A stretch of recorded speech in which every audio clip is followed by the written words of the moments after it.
Hi, I'm Eric Jacobson, Business Growth Specialist with iConnection. iConnection is a website design and website marketing agency. And I'm also the founder of Manufacturer Insights. Manufacturer Insights provides free resources for manufacturers so they can learn from experts in different industries and learn from each other. And today I'm here with John Hosey from Alloy Consulting. Hey Eric, how you doing? Great, thanks. So, Alloy Consulting provides executive coaching and operations management consulting to transform good leaders into great leaders, to drive better business outcomes for their clients. And I was speaking with John. Both of us work with manufacturers as well as other businesses, but really today's focus is on manufacturing. So, John, tell us a little bit about your company, how you got started, and maybe some of the types of companies that you work with. Sure. My company is called Alloy Consulting, and we do a combination of leadership development, executive coaching, and business transformation. So the focus is everything from small business leaders to Fortune 100 executives and everyone in between. And it's a broad range of industries as well. And I got started into this industry, or into this discipline rather. My primary background has really been in operations, building teams, and building departments in the financial services and the real estate valuation space. But I have a weird mix of sort of education and background that kind of made me well suited to that. I have a law degree. I'm a I'm certified general real estate appraiser with an MAI designation. I have a Six Sigma black belt in process engineering. So it's this weird mix of soup. Anyway, what it led me to, as I said, the past 15 years of my career has really been in the building of departments and the building of leaders and the driving of efficiency and the driving of culture. And so being in that corporate space for the past 15 years or so, working for national companies, I'm now out on my own with my own company doing this for other large companies and small businesses as well. Great. I asked John here today to speak to us a little bit about what he sees as some of the biggest concerns that are on the minds of leaders in U.S. manufacturing today. There's a lot going on with supply chain, tariffs, hiring. One of the big things, this is not a new issue, but challenges that manufacturers have in hiring as older workers age out. So we're going to talk a little bit about some of those concerns. And John, if you could bring your perspective to the table, that'd be great. So let's Sure. just Oh, start with a go ahead. broad, yeah, what's that? Sorry, go ahead. I was about to jump in. So no, I got to do a whole wind up here. Go for it. Don't swing for the pitch till I've thrown it. So what are you hearing? What are you seeing as you're talking to leaders as some of their biggest concerns right now? Yeah, I think I always look at this through the lens because I'm in the leadership development and the business transformation side of things. I look at it through this lens of leadership and team dynamics challenges that manufacturers are facing today. And it's all business leaders, but particular to manufacturing. I think there are five core things that they're focused on. And you touched on a couple of them, right? I think number one and two are around talent. And it's about the development and the onboarding of talent. And the next one is really around, hey, how do we keep them once we find them? And I think that the first big thing that the manufacturing industry is facing is I saw statistics. There's a statistics floating around out there that over the next 10 years or so, US manufacturing is going to have to add 3.8 million jobs. And there's a dual concern to that for business leaders. One is how do we access the pool of folks that are out there over the next 10-year time period and pull these people in. The other one, which I think is more forward thinking and more front of mind for manufacturers is, hey, how do we actually create and develop this pool of professionals and make them sticky to us, our individual organization, right? As we move forward in this timeline. And the other piece of it, as I talked about the stickiness, is the retention piece. Once you find all these people, then it's okay, how do we get them to stay and stay with us if there's going to be all this competition for labor over the next 10 years?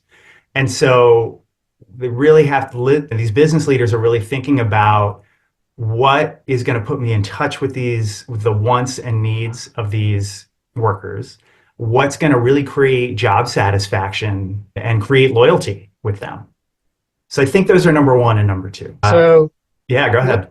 I'd like to go back just to number one on the talent shortages, specifically in workforce development. So let's deep dive this a little bit. Okay. Alloy Consulting. So John is Alloy Consulting. You're talking to leaders, whether that now are you talking to owners? Are you talking to HR heads? Both? Who are you Oh, talking to? yeah, it depends on the size and scale of the company, right? If we're talking a smaller company, then you're speaking directly to the business owner. If it's a larger company, then we're talking about the chief people leaders, right? The people who are really responsible for creating the roadmap for finding and retaining the talent. Let's pretend I'm one of these people. What kind of things are we talking about? How are you coaching me to solve this problem? How It's a great point. I am no expert in actually going out and hiring and finding these people, right? I'm not a professional recruiter. But where I do have expertise and where my mind goes in trying to help these folks is look, okay, you're going to go and find this talent. What is your story? What is your business really about? How well can you articulate that to people coming on board? And what is it that you are going to provide to them as employees that's going to make them want to stay? And it's not just benefits, it's culture, right? And so it's really getting these leaders to think about and focus on what is the culture of your organization? How well articulated is it? Is it something that's actually really in the bones and the DNA of the company? Or, when you talk to leaders at a certain level and folks who are doing operational roles at a different level, do they see two different companies? Or is everybody really deeply ingrained and believing in and aligned around the same vision? And that's something that's really, really important for these professionals to work on as they are thinking about bringing on new talent, articulating their company vision to the talent, and giving these people a reason to come and then a reason to stay. it's really interesting. It's a good point that you made about kind of two different levels within a company and what people see. There's a defense manufacturing company within walking distance of my house. And I was looking at some of the feedback that various employees had given about this company. And one of the benefits that they have is they have free breakfast, free lunch, and if you work second shift, so they have a chef on site, free breakfast, free lunch, and if you work second shift, free dinner. The only problem is if you're salaried, you can take advantage of breakfast. But if you're hourly, you're not allowed to eat once your shift starts. So a lot of I'll use the term blue collar workers, the hourly shift workers can't take advantage of that benefit. So it very clearly has created a separation. So the company in their culture reviews is not getting high remarks because of that. Yeah, and that's a perfect example, right? These are very practical problems and again, I see that, sort of my discussion earlier around benefits. I see that as a benefit. It's something it's nice. It's something that makes workers happy. But I think the needle to thread that sort of unites, and creates the same experience for workers in both of those camps that you just discussed, right? Yes, you want to find a way to align the benefits, but you also need to find a way to align their cultural experience and their connectivity to the company. If the company says they are people first, are are all the people feeling it? If the company says they're about a product that's changing the world, does everybody believe it?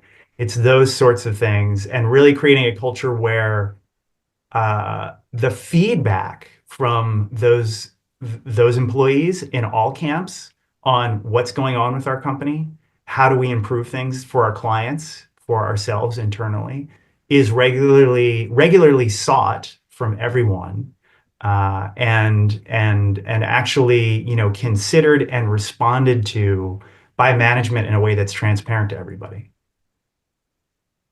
It's interesting. I was just watching a TV show last night, and it was about a school, and one of the teachers was getting ready to leave, and the principal was trying to entice him to stay. And one of the things he offered was a second parking spot. So, I mean, if you have a parking spot, why do you need two? You don't. So it's a matter of two of, as a business, are you offering incentives or things to help retain employees that they actually care about? That's right. That's right. And really listening to your employees, right? 'Cause to your point, okay, I'm taking one car to work. I guess he could park in the middle of the two, or make sure his doors don't get dinged.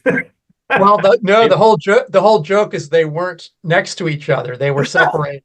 Forgot to mention this. Yeah. So Yeah.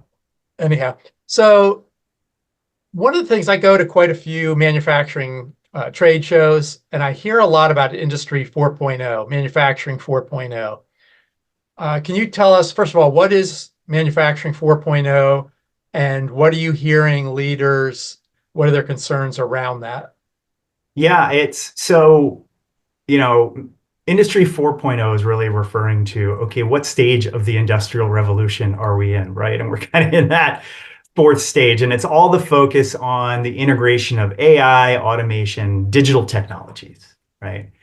And these are technologies that are generally, there's a lot of fear around them. What jobs are they going to replace, right? From folks who are working, but at the executive level, they're looking at how do we integrate these things in a way that's smart. And I think when most people think about AI and the digital technologies and the automation of things, they're thinking of efficiency and cost save, or at least that seems to be kind of the headline concept, right? That is tied um, to this adoption of technology. But there's actually a more important piece that gets lost. And again, it ties back to this whole cultural component that I was speaking to earlier. It's not what leaders are struggling with is not just or thinking or forward thinking about is not just how am I going to use these technologies to drive efficiency? It's also how am I going to use these technologies to drive efficiency in a way that advances our company mission, vision, and culture. Again, if you're saying, hey, I'm a people first company, this is what we're about, and then you bring in a bunch of AI and you lay a bunch of people off, okay, well, you just showed your hand, right? That's really just smoke and mirrors. So if you really have a strong articulated company vision and mission and culture, then it's about how are we using these things to advance that. If it's really about we provide excellence in customer service, it's okay, how are you using these things to make your customers' lives easier, frictionless? If we are a people first organization, it's how are we using this technology to force multiply the people that we have to make them more efficient and effective and allow them to really use their brains to go after higher level tasks and higher order thinking and reduce the amount of administrative work that they have to do in a day, right? Or kind of the repetitive tasks that they have to do in a day.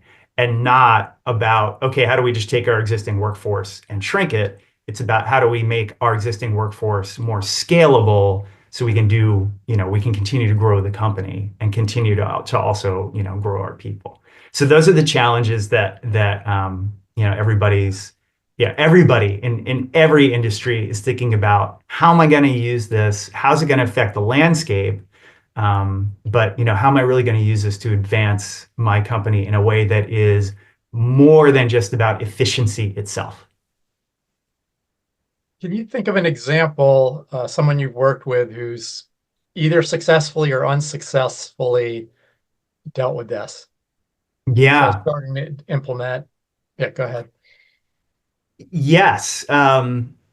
So I think back to actually one of my last corporate experiences at a large financial institution, and what we were really focused on was it was an institution that was very much about the human connection between clients and the bank because it really felt it was sort of this old school approach to, hey, this is how banking is done. It's people and people. Yes, we want to use technology to reduce friction, but ultimately, we want folks to know that there is a warm body on the other side that's always there to help them, right?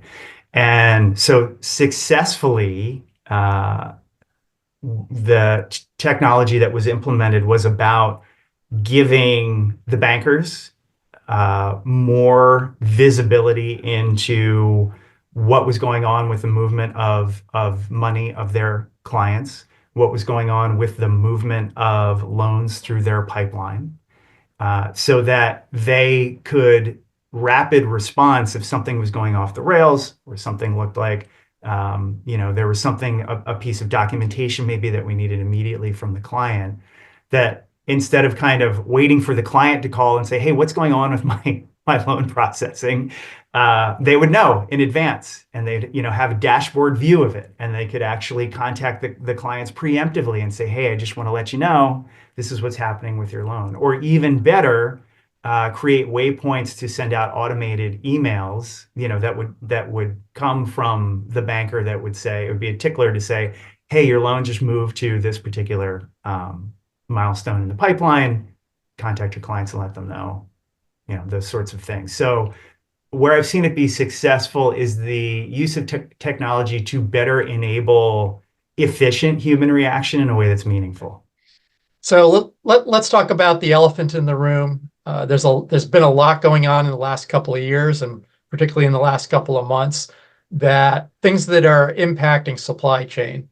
So what are you hearing with the people, manufacturers, the executives that you're talking to, as it relates to supply chain, and how are they dealing with that? Yeah, it's a great question, right? And like I said, I think this is one of the top issues on everybody's mind. We went from COVID to the war in Ukraine, and and now we have tariffs, and there are these shoes that kind of keep dropping, right? And it's what's evident is it's an environment of constant change. And so the key leadership issues that manufacturers or the key issues that leaders in manufacturing that are dealing with supply chain are really focused on here is the proactive problem solving.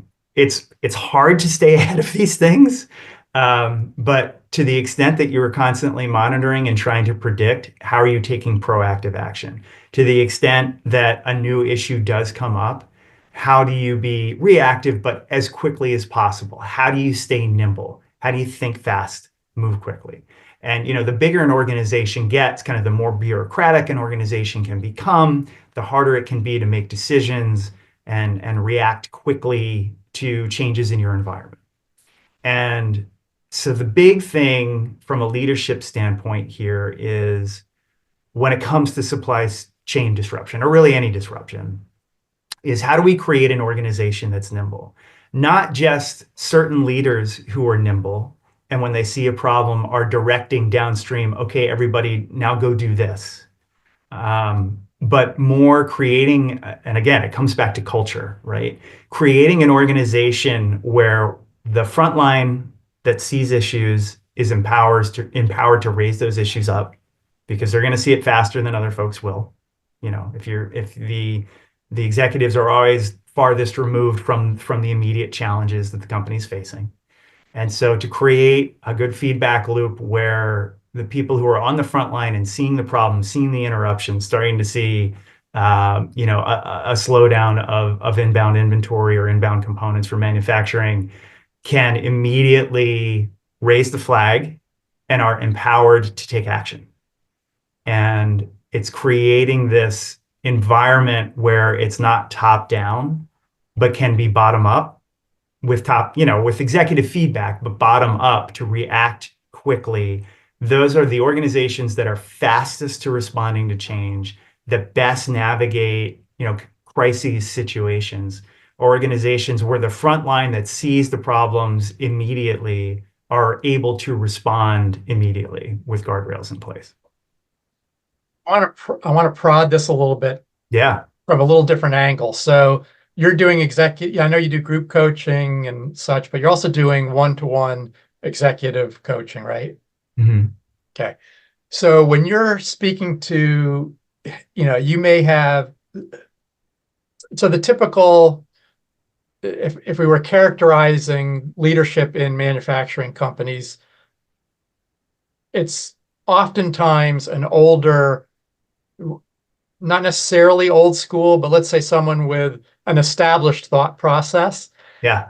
So when you're talking about from a personality standpoint and getting a, an executive, a president of a manufacturing company, maybe to reset their thinking, that probably needs to be the first step before you're working downstream and developing the nimble organization.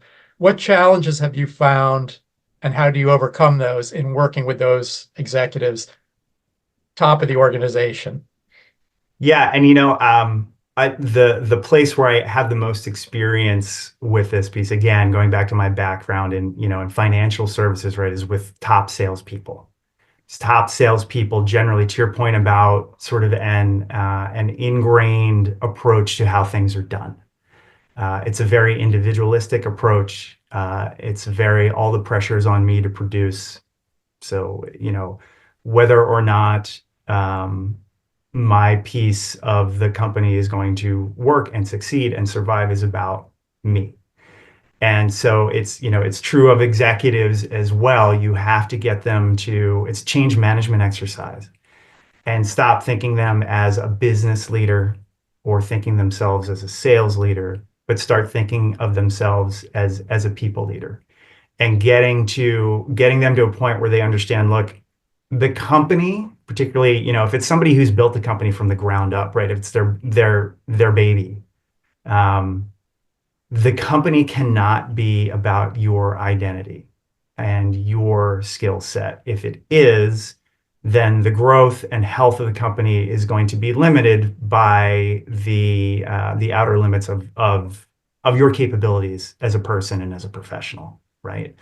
So the trick, I don't want to say trick, but the secret is to get them to start to realize you're not the company. You have to think of yourself as, you have to start thinking of the company as its own living and breathing organism, and that you are the steward or the caretaker of that company. And so as the steward, so it's kind of removing yourself from the health of the organization itself, or from the identity of the organization itself, and saying, what are you going to do as the steward, as the caretaker? Because this is something that should be living on beyond you and should be functioning beyond your capability. How are you going to make this organization as healthy as possible and allow it to stand on its own? And that once you work with people and you start to see that light bulb go off, that's when you have them. And to your point, you can't go in and make a bunch of operational changes internally if there's going to be a philosophical mismatch between what you're trying to do in the company to make it as independent and nimble as possible and the owner's reservations or fear or preconceived notions of how this thing should operate and what their power should be in the company. So yeah, you're dead on. Before you make those changes, you really have to work with the mindset of the CEO, the mindset of the leader, and get them to that headspace where they see to best serve this company, you have to make the company can't be about you. Ties into, I know we've spoken, you help business owners, businesses that are looking to um, maybe exit their business within the Mhm. next 5 years or to 10 years. And that ties into that. If the business is all about them, they're not, if they end up selling the business, they're not going to get the full value that they could if the business isn't all about them. That's right. That's exactly right. So it's something that it's an important mindset really for the growth of an entire company. right? From beginning to end, that the leader, if they start out with the mindset of how do I set up this thing so it can have a life of its own, and I'm here to caretake that from the very beginning, then those are the organizations that really can grow successfully. But you're right, a lot of people, particularly small business owners, don't really start thinking about that until the end. And even at the end, they haven't really wrapped their brains around it. If you're dealing with a company that's, you know, doing, $1 to $2 million in sales, which is amazing. Pick any industry, right? But a small business that somebody built with their own hands from the ground up, and they're looking to sell, and the first thing they do is go look at this great company that I built, and look at what I have done. And it's like, yeah. And the next question is, look what you're continuing to do in this company, because, you're contributing to 30% of the sales revenue, or, you are the primary face of the business and the marketing, or, whatever it is. They're typically too involved in a way that's actually diminishing the value and diminishing the chances for growth. And it's natural, and that's the thing. It doesn't make them bad people, doesn't make them bad business people. It's natural and it's human. When as humans, when we create something, we're always, injecting a bit of our own identity into it, and that's part of the satisfaction and part of what makes it fun. But at some point, and typically the earlier the better, you need to be conscious of things that you need to let go of in the business. And that it's hard. People need help with that. But John, man, the state of manufacturing has changed. Things are progressing. We talked about manufacturing 4.0, hiring challenges, et cetera. How has the role of vision making in manufacturing changed with the different leadership roles and responsibilities?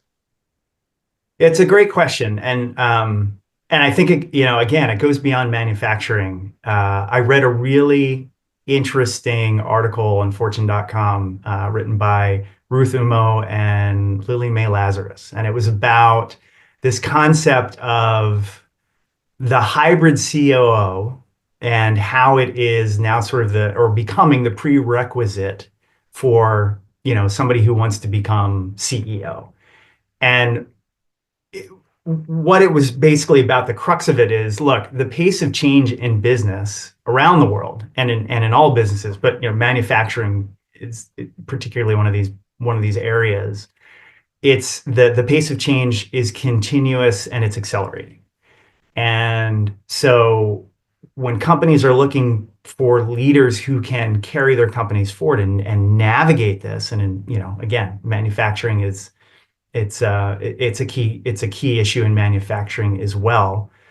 They're now looking for leaders who have equal strength, equal facility in operations and strategy.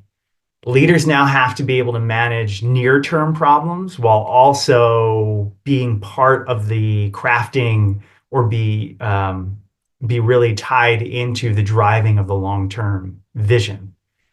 And this comes back to that concept I was talking about earlier around the culture, and how, if we're talking about adaptability and resiliency, right, pervading a company, you need leaders who are able to build that.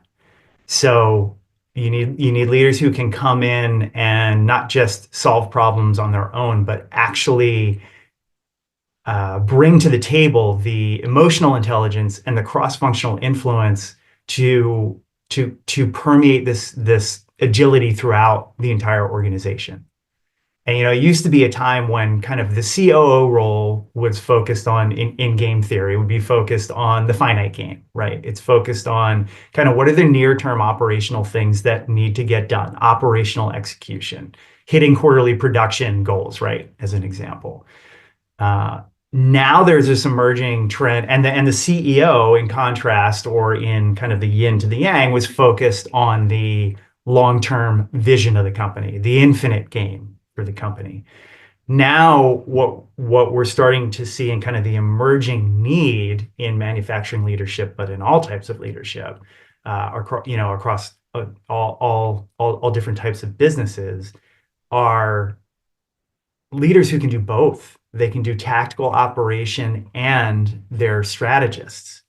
And in order to do that, again, as I talked about, the part of really creating a nimble organization is getting the problem solving to be pervasive throughout the organization. They also have on top of they need to have on top of their technical skills or on top of their strategy brains are soft skills to motivate people and to really drive positive culture and team dynamics. It's an emerging and more nuanced and well-rounded approach to leadership. And frankly, it's one that, as professionals in any industry, that our professional training doesn't really prepare us for and leaves us with gaps. If you are an attorney and you go to law school, you're taught how to be an attorney.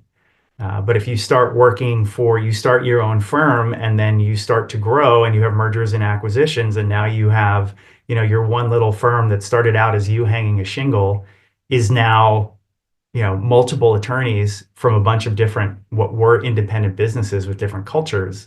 And you have to start getting them all to march in the same direction. And you have to start getting them all to function as a singular business. There's nothing in your legal training to get you to do that. Manufacturing, it's the same sort of things. You might have engineers who are very well trained and prepared for the technical aspects of their job.